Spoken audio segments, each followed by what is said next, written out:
So I'd love if we can talk about what to expect when using Calm and Uplifted for things like trauma, cPTSD, and somatic pain. This is an entirely new concept for people, and so sometimes they just wonder what that will look like.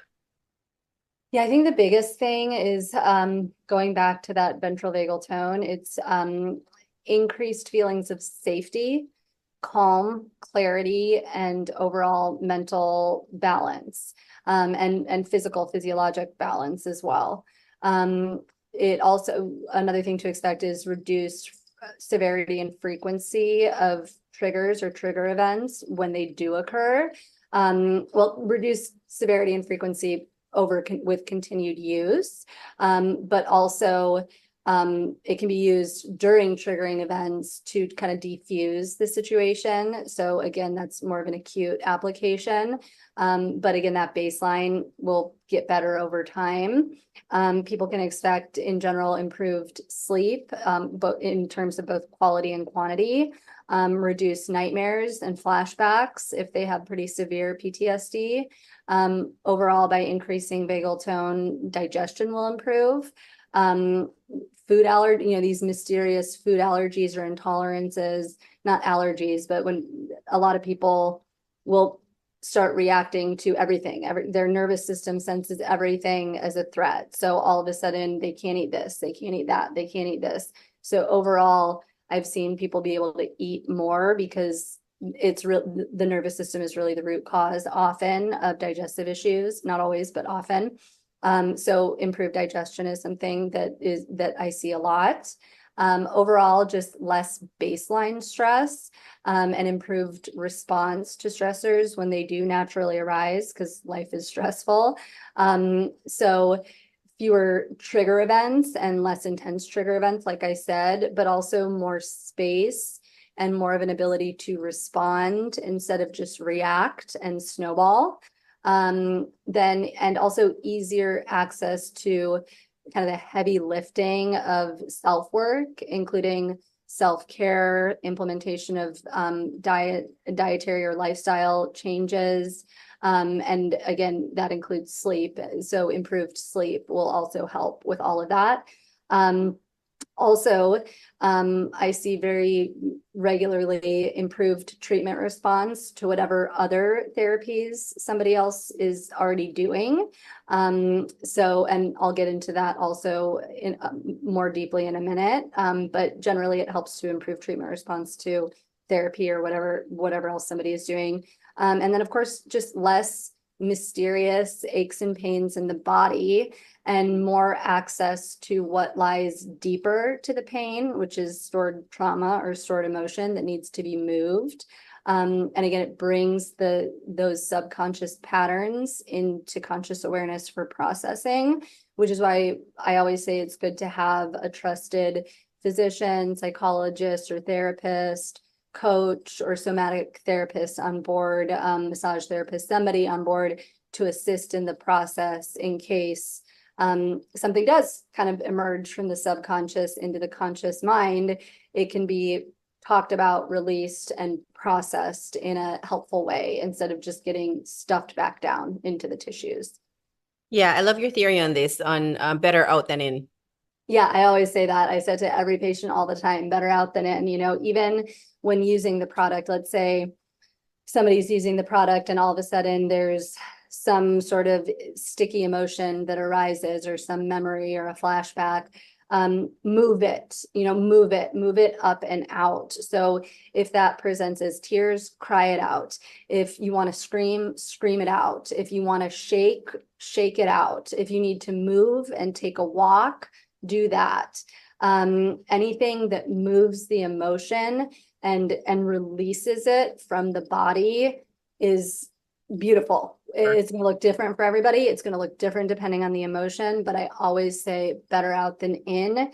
Just release it in a safe way, whether that's with somebody that you trust or whether that's alone. I'm somebody who really can't cry around people. I can only cry alone. I hate crying in front of people. So I'll just cry it out in my room, and it's where I feel safe to do that. But let it out, release it, because once it's out, it's not, you're moving it. It's no longer stuffed and stored. Yeah. And for the non-hiding criers, I'm a Pisces, so I am just crying all over the place, everywhere, no problem. So do that too if you got to do that. Exactly. Do that too. Exactly. Because, and that's ventral vagal tone. I can't emphasize this enough is we can't fully connect heart to heart with another person unless we're in ventral vagal tone.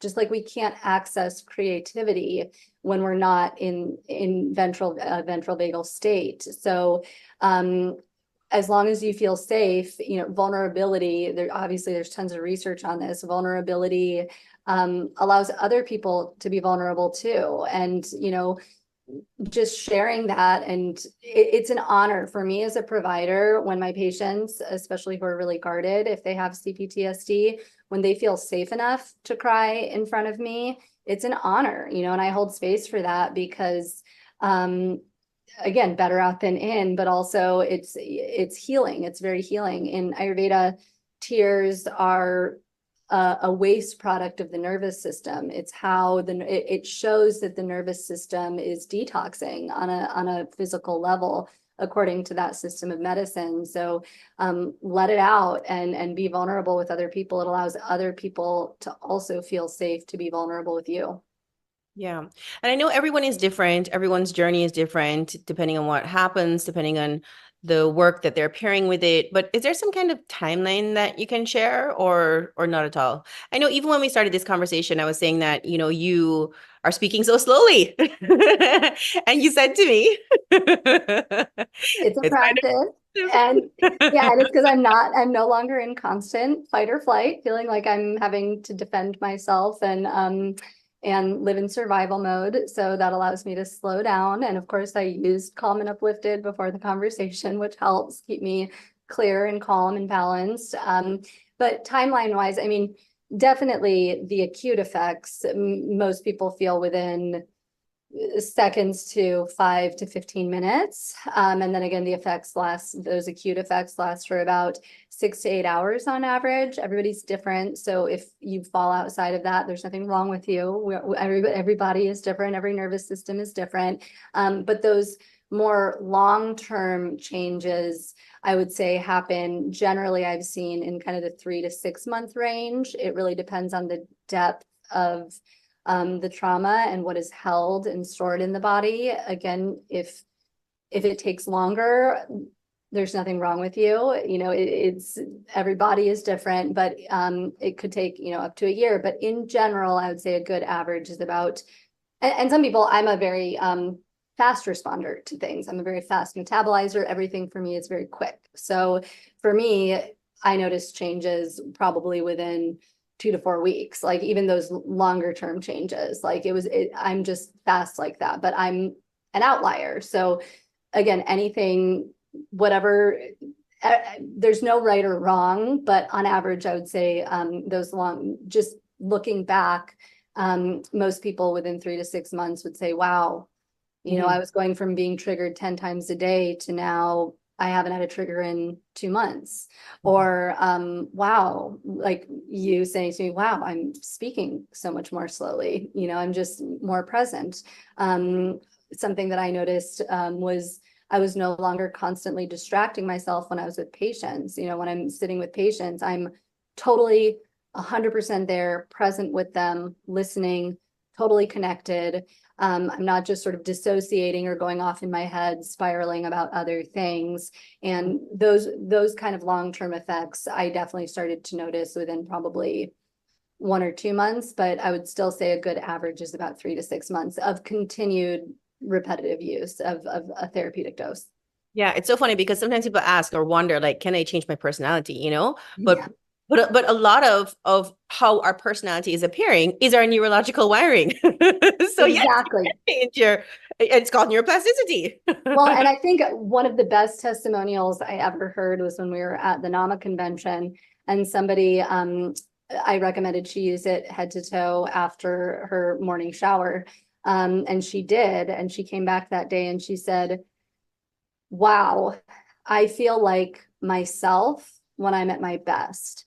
And I think that many people think that there's this aspirational aspect to wellness and healing, that people are trying to be some future version of themselves that is this enlightened person. But what I've found through my own work and through clinical work is that really it's about stripping down all of these layers that we've added on that are no longer serving us. It's not really about becoming something, it's about unbecoming. It's about stripping down to who we really are at our essence and returning to that almost childlike innocence of who we were before all of these layers of stress and life and trauma were added on to us. It's becoming who we really are. It's not becoming some idealized version. You know, it's returning to ourselves and returning to ourselves as home and our bodies as home. Yeah, allowing who you are to shine through with all that, without all that gunking it up. Exactly. And that vulnerability and that genuine, our genuine true nature, allowing that to shine through.